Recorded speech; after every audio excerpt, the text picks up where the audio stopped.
प्रथम पूजनीय श्री गणेश जी के श्री चरणों में करते हैं वंदना। हाथ जोड़ विनती करे, कृपा करे गज वंदना। ओम गणेशाय नमः, ओम गणेशाय नमः, ओम गणेशाय नमः। सृष्टि के सभी गुरुओं और संतों के श्री चरणों में कोटि कोटि नमन, कोटि कोटि धन्यवाद। बाबा की असीम कृपा सब पे बनी रहे। आज का अध्याय सिर्फ पाठ नहीं है, ये एक साईं बाबा का जीवन परिवर्तन संदेश है। जो सुनता है उसको इस जीवन में शांति, विश्वास और समाधान आता है। ओम साई राम। आप सभी का बहुत स्वागत है मेरे इस channel doctor Poonam mistake remedies. हम पढ़ रहे हैं साई चरित्र के अध्याय। यह अध्याय केवल कथा नहीं, यह साईं बाबा का जीवन परिवर्तन संदेश है, जो मन को शांति भी देता है, विश्वास को मजबूत करता है और जीवन में सकारात्मक परिवर्तन भी लाता है। यदि यह पाठ आपके मन में शांति देता है तो कृपा करके इस वीडियो को लाइक करें, अपने प्रियजनों के साथ शेयर करें और रोज साईं बाबा के दिव्य संदेश के लिए इस चैनल को सब्सक्राइब करें। आज का अध्याय, आप बाबा की कृपा सभी भक्तों पे बनी रहे और उन्हीं की कृपा से भक्ति, शांति, विश्वास, उपचार, आत्मिक विकास के लिए आज हम पढ़ रहे हैं बाबा का अध्याय 9। ओम साई राम, जय साई राम। प्रणाम साई। अध्याय 9। विदा होते समय बाबा का आज्ञा का पालन और अवज्ञा करने के परिणामों के कुछ उदाहरण, भिक्षावृत्ति और उसकी आवश्यकता, भक्तों तारखट कुटुंब के अनुभव।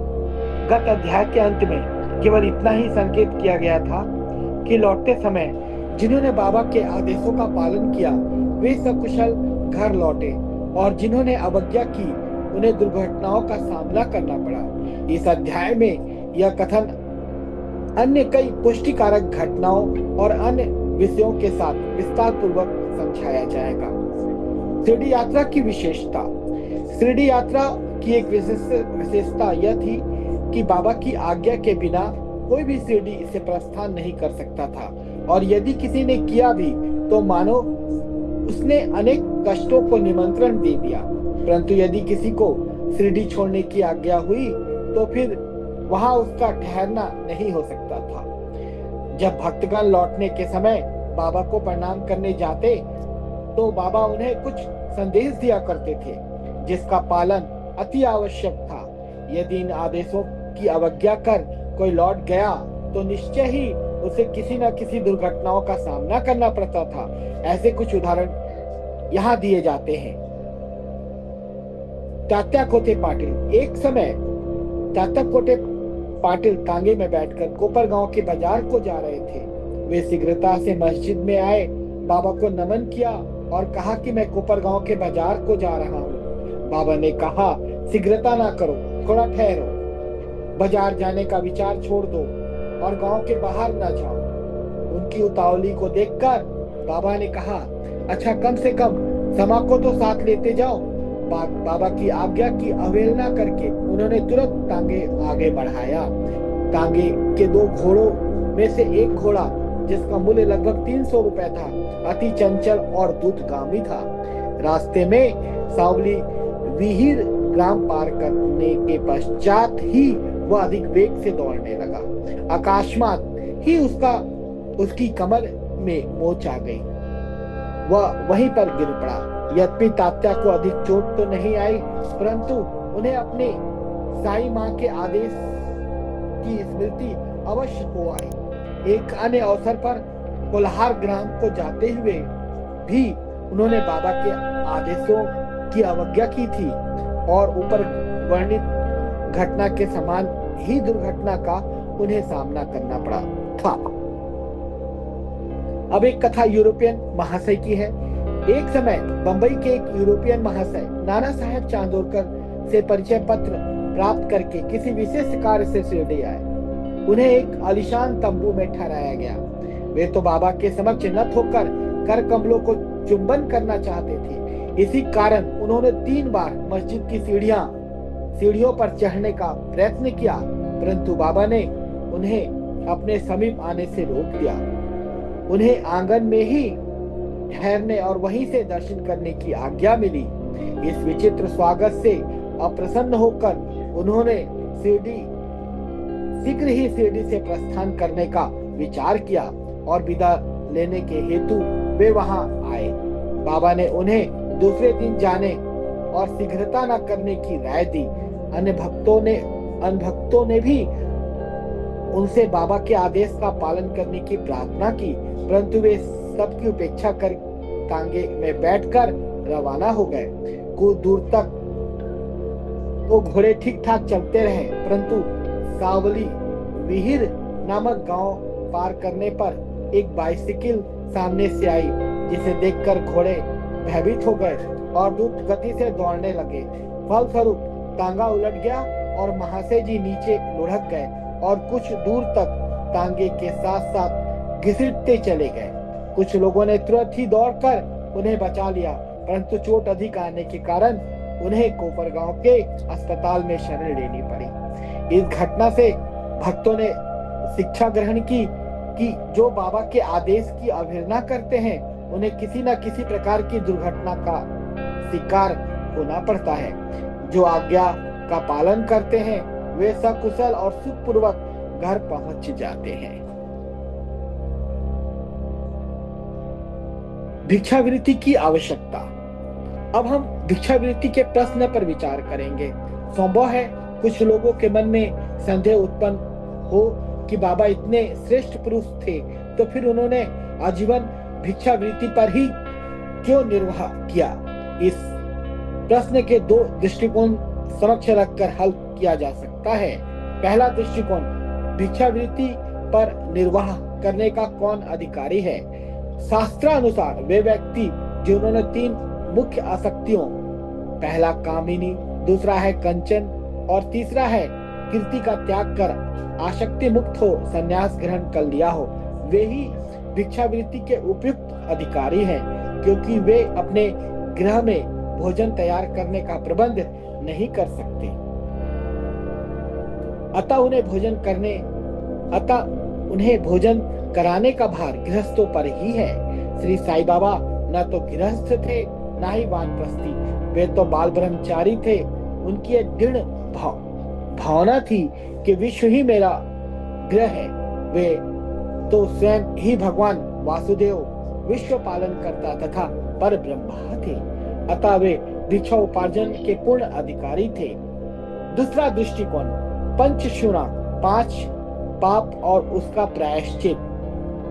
सबको यह ज्ञात है कि भोजन सामग्री या रसोई बनाने के लिए गृहस्थ श्रमियों को 5 प्रकार की क्रियाएं करनी पड़ती है। पहला है कंडरी पीसना, दूसरा है पेशनी दलन, तीसरा है उदकुंभी बर्तन मलना, चौथा है मार्जनी मांजना और धोना, पांचवा है चूल्हा सुलगाना। इन क्रियाओं के परिणाम स्वरूप अनेक कीटाणुओं और जीवों का नाश होता है और इस प्रकार गृहस्थाश्रमियों को पाप लगता है। इन पाप के प्रायश्चित स्वरूप शास्त्रों ने 5 प्रकार के यज्ञ करने की आज्ञा दी है, अर्थात पहला है ब्रह्म यज्ञ अर्थात वेदाध्ययन, ब्रह्म को अर्पण करना या वेद का अध्ययन करना। दूसरा है पितृ यज्ञ, पूर्वजों को दान। तीसरा है देव यज्ञ, देवताओं को बलि। चौथा है भूत यज्ञ, प्राणियों को दान। पांचवा है मनुष्य अतिथि यज्ञ, मनुष्यों अतिथियों को दान। यदि वे ये कर्म विधि पूर्वक शास्त्रानुसार किए जाए तो चित्त शुद्ध होकर ज्ञान और आत्म अनुभूति की प्राप्ति सुलभ हो जाती है। बाबा द्वार द्वार पर जाकर गृहस्थ श्रमियों को इस पवित्र कर्तव्य की स्मृति दिलाते रहते थे और वे लोग अत्यंत भाग्यशाली थे जिन्होंने घर बैठे ही बाबा से शिक्षा ग्रहण करने का अवसर मिल जाता था। भक्तों के अनुभव। अब हम अन्य मनोरंजक विषयों का वर्णन करते हैं। भगवान कृष्ण ने गीता में कहा है, जो मुझे भक्ति पूर्वक केवल एक पत्र, फूल, फल या जल भी अर्पण करता है तो मैं उस शुद्ध अंतःकरण वाले भक्तों के द्वारा अर्पित की गई वस्तु को सहर्ष स्वीकार कर लेता हूँ। यदि भक्त सचमुच में श्री साईं बाबा को कुछ भेंट देना चाहता था और बाद में यदि उसे अर्पण करने उसकी विस्मृति भी हो गई तो बाबा उसे या उसके मित्र द्वारा उस भेंट की स्मृति कराते और भेंट देने के लिए कहते तथा भेंट प्राप्त कर उसे आशीष देते थे। नीचे कुछ ऐसी घटनाओं का वर्णन किया जाता है। तारखड़ कुटुंब, पिता और पुत्र। श्री रामचंद्र आत्माराम उपनाम बाला साहेब तारखड़ पहले प्रार्थना समाजी थे, तब भी वे बाबा के परम भक्त थे। उनकी स्त्री और पुत्र तो बाबा के एक निष्ठ भक्त थे। एक बार उन्होंने ऐसा निश्चय किया कि पुत्र व उनकी माँ ग्रीष्मकालीन छुट्टियां शिरडी में ही व्यतीत करें, परंतु पुत्र बांद्रा छोड़ने को सहमत न हुआ। उसे भय था कि बाबा का पूजन घर में विधि पूर्वक न हो सकेगा, क्योंकि पिताजी प्रार्थना समाजी हैं और संभव है कि वे श्री साईं बाबा के पूजनादि का उचित ध्यान न रख सकें। परंतु पिता के आश्वासन देने पर कि पूजन यथाविधि ही होता रहेगा, माँ और पुत्र ने एक शुक्रवार की रात्रि में शिरडी को प्रस्थान कर दिया। दूसरे दिन शनिवार को श्रीमान तारखड़ ब्रह्म मुहूर्त में उठे और स्नान आदि कर पूजन प्रारंभ करने के पूर्व बाबा के समक्ष साष्टांग दंडवत करके बोले, हे बाबा, मैं ठीक वैसे ही आपका पूजन करता रहूंगा जैसे कि मेरा पुत्र करता है, परंतु कृपया करके इसे शारीरिक परिश्रम तक सीमित न रखना। ऐसा कहकर उन्होंने पूजन आरंभ किया और मिश्री तथा नैवेद्य अर्पित किया, जो दोपहर के भोजन के समय प्रसाद के रूप में वितरित कर दिया गया। उस दिन की संध्या तथा अगला दिन इतवार भी निर्विघ्न व्यतीत हो गया।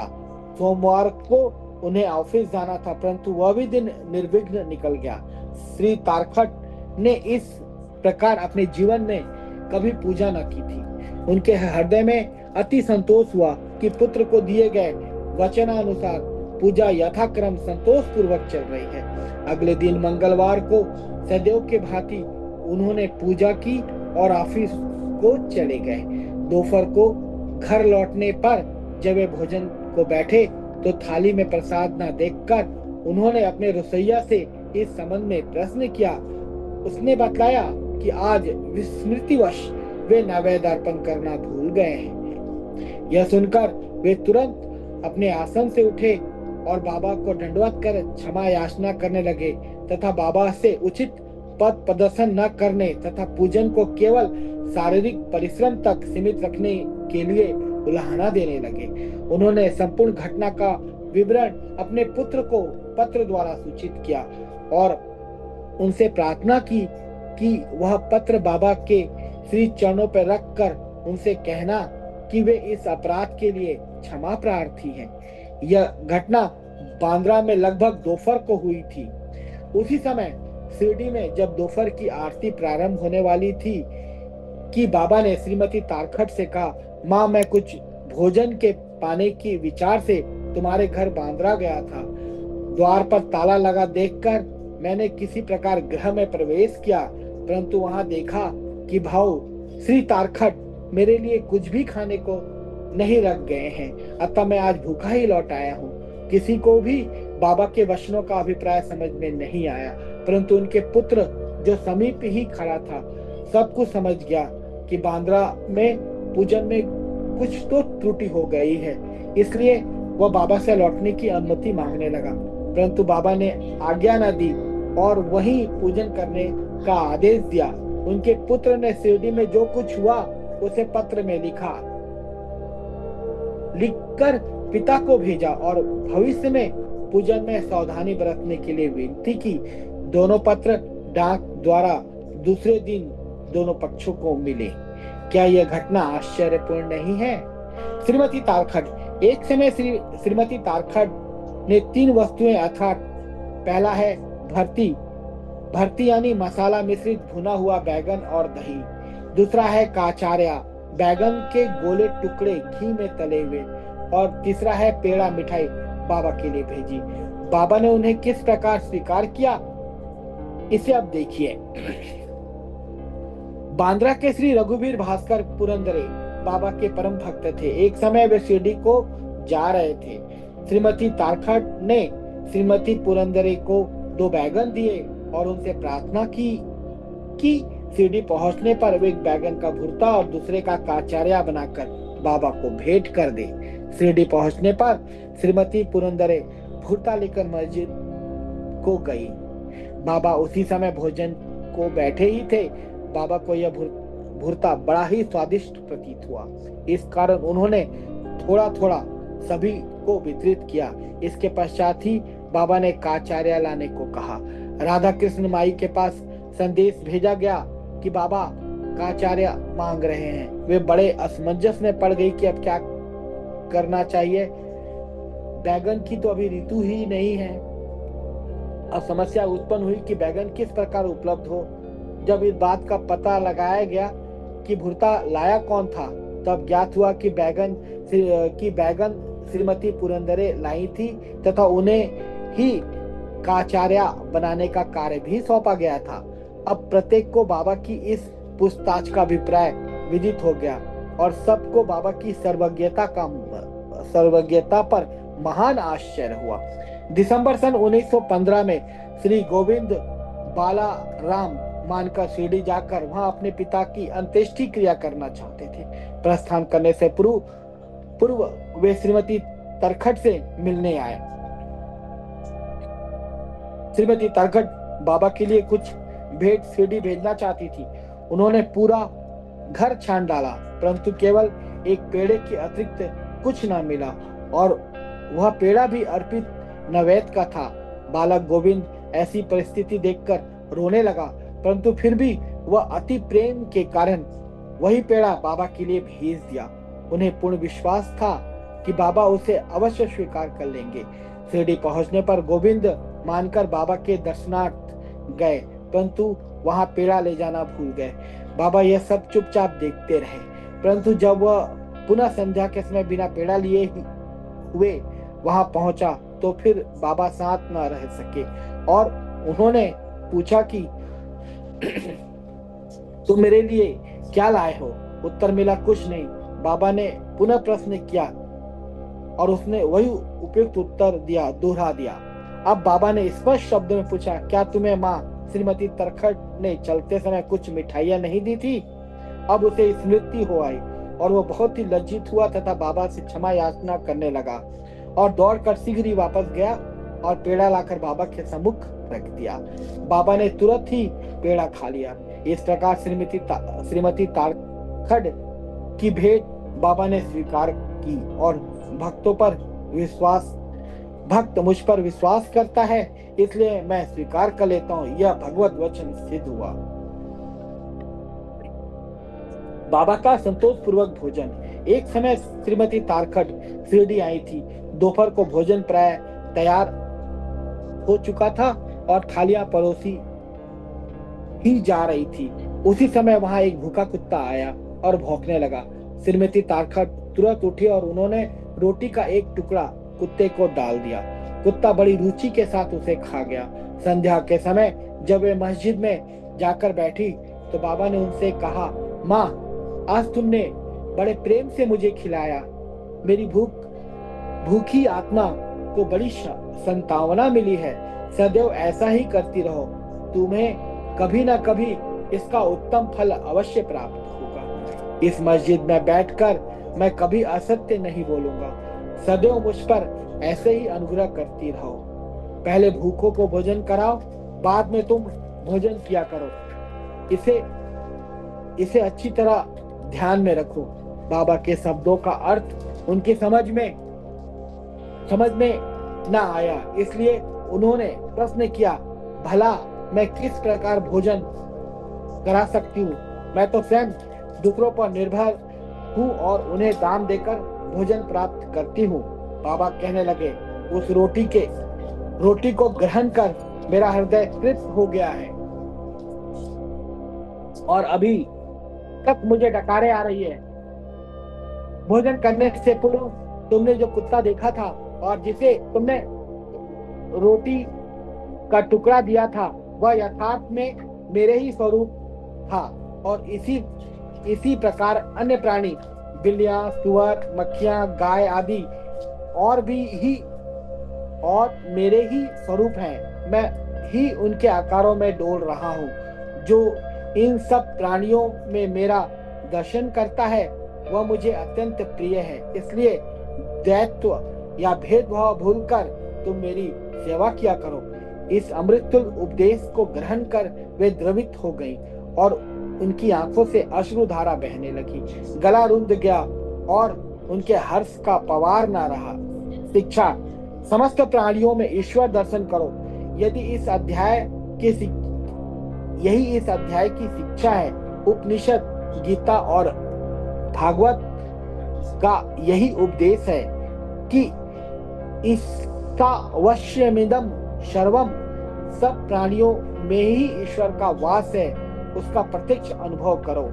अध्याय के अंत में बताई गई घटना तथा अन्य घटनाएं जिनका लिखना अभी शेष है, स्वयं बाबा ने प्रत्यक्ष उदाहरण प्रस्तुत कर दिखाया कि किस प्रकार उपनिषदों की शिक्षा को आचरण में लाना चाहिए।